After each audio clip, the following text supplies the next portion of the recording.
In November 1945, a 34-year-old American psychologist named Gustave Gilbert walked into the most heavily guarded prison on Earth. His assignment: sit across from 21 men responsible for the murder of 6 million Jews and test their intelligence. He gave them standard IQ tests, the same ones given to college students and military officers. And when the scores came back, Gilbert didn't find what he expected. He didn't find damaged minds. He didn't find below-average intelligence. He found the opposite. The average IQ of the Nazi defendants at Nuremberg was 128. Most of them outscored Gilbert himself. And what that revealed about the nature of evil would eventually drive one of his colleagues to suicide. The Nuremberg Palace of Justice was chosen for one practical reason. It was one of the only courthouses in Germany still standing. By late 1945, the building had been converted into both a courtroom and a prison. 21 of the most powerful men in the Third Reich were held in small cells along a single corridor. Each cell measured 13 feet by 6, roughly the size of a parking space. Guards watched through observation slots every 30 seconds around the clock. These weren't anonymous bureaucrats. Hermann Goering, Hitler's second-in-command and head of the Luftwaffe, Rudolf Hess, the deputy Führer, Albert Speer, the architect who built the Reich with slave labor, Joachim von Ribbentrop, the foreign minister who signed the pact with the Soviet Union. They ate from tin plates. They slept on army cots, and every single one of them believed he would be acquitted.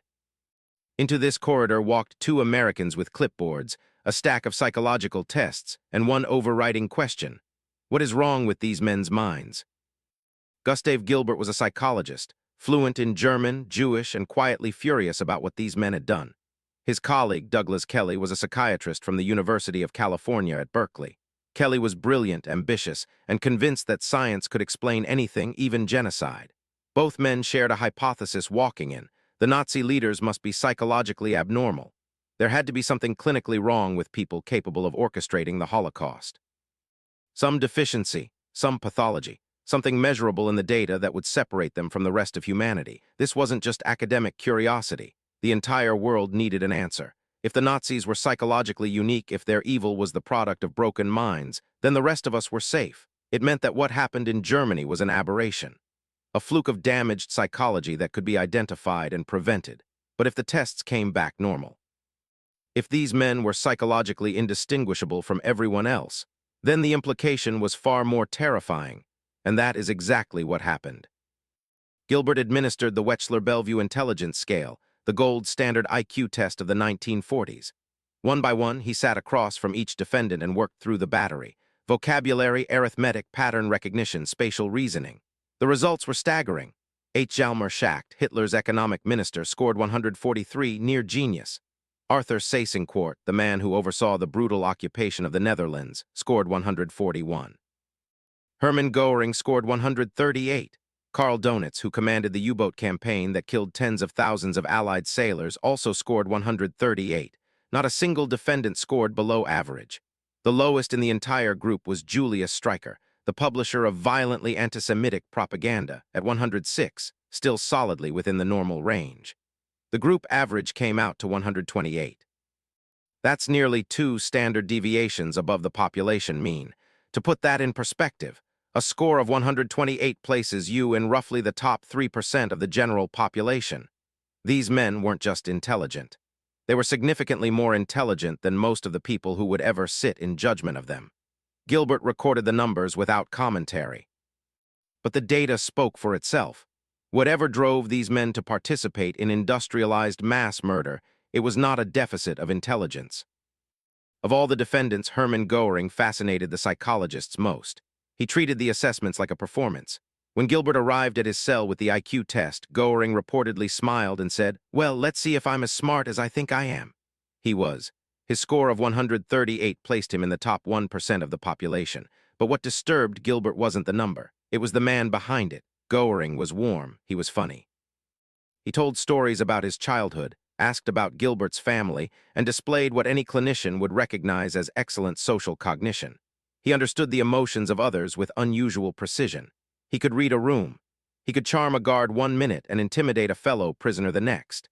In modern diagnostic terms, his emotional intelligence was as high as his cognitive intelligence. This was not what evil was supposed to look like. Goering didn't present as cold or detached or robotic. He presented as someone you might genuinely enjoy having dinner with. And that was the first crack in Gilbert's hypothesis, that these men were fundamentally different from everyone else. Then came the Rorschach tests. If the IQ scores measured what these men could think, the Rorschach was supposed to reveal how they felt. The premise was simple: 10 symmetrical Inkblots presented one at a time. The subject describes what they see. And from those responses, a trained examiner can assess personality structure, emotional processing, and critically, signs of psychopathology. Douglas Kelley administered most of the Rorschach sessions. He sat with each defendant for hours, recording every response, every hesitation, every elaboration.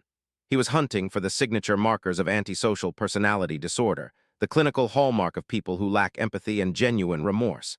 Here's what Kelley expected to find: constricted emotional responses, lack of human movement in the imagery, an inability to integrate color into their perceptions, a well-established indicator of emotional detachment. The kind of flat, mechanical responses you'd see from someone incapable of real feeling. But that is not what the Inkblots revealed. The responses were varied, textured, and in many cases emotionally rich. Several defendants gave answers that demonstrated imagination, symbolic thinking, and this is the part that shook Kelley to his core: clear evidence of normal emotional processing. When Kelley compiled the complete Rorschach data, the conclusion was unavoidable. There was no single psychological profile that defined the Nazi leadership, no shared pathology, no consistent marker of abnormality. Some defendants showed narcissistic traits, some showed depression, a few displayed anxiety, but these are things you'd find in any random sample of 21 high-achieving men under extreme stress. There was nothing in the data that would have flagged any of these individuals as potential architects of genocide before the fact. Rudolf Hess showed some signs of psychological disturbance, but his issues were well documented long before Nuremberg. Albert Speer was cooperative, articulate, and displayed what appeared to be genuine remorse. Hans Frank, the Governor-General of occupied Poland who oversaw the deaths of millions, produced Rorschach responses that one later analyst described as surprisingly sensitive. The instruments designed specifically to detect psychological abnormality had returned a verdict that nobody wanted to hear. These men were normal, not normal in spite of what they did, not normal except for some hidden defect the tests had missed. Psychologically, measurably, clinically, just normal. And that's when Gilbert and Kelley stopped agreeing with each other.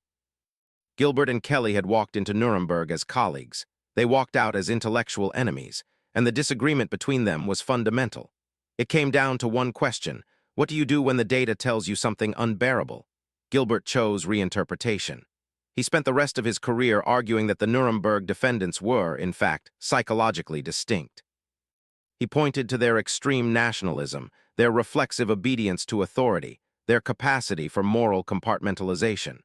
In his 1950 book, The Psychology of Dictatorship, Gilbert argued that while the defendants weren't clinically insane, they possessed a specific cluster of personality traits that made them uniquely susceptible to authoritarian ideology. Kelley went the opposite direction entirely. He looked at the identical data and reached a far darker conclusion. There was nothing special about these men. The traits that enabled their participation in genocide, obedience, ambition, moral flexibility, the capacity to rationalize, were not rare psychological features. They were common ones. They were human. Kelley didn't just believe that ordinary people could commit extraordinary atrocities. He believed the data proved it, and that belief began to consume him. Kelley's conclusion wouldn't gain mainstream recognition for nearly 2 decades, until the philosopher Hannah Arendt published Eichmann in Jerusalem in 1963. Arendt attended the trial of Adolf Eichmann, one of the chief logistical organizers of the Holocaust, and she coined a phrase that would become one of the most debated ideas of the 20th century: the banality of evil. Eichmann, Arendt wrote, was not a fanatic, not a monster. He was a bureaucrat. A man who filed paperwork that routed human beings to gas chambers with the same emotional engagement most people bring to processing a tax return. His evil wasn't dramatic, it was administrative. The reaction was outrage. Critics accused Arendt of minimizing the Holocaust, of humanizing its perpetrators.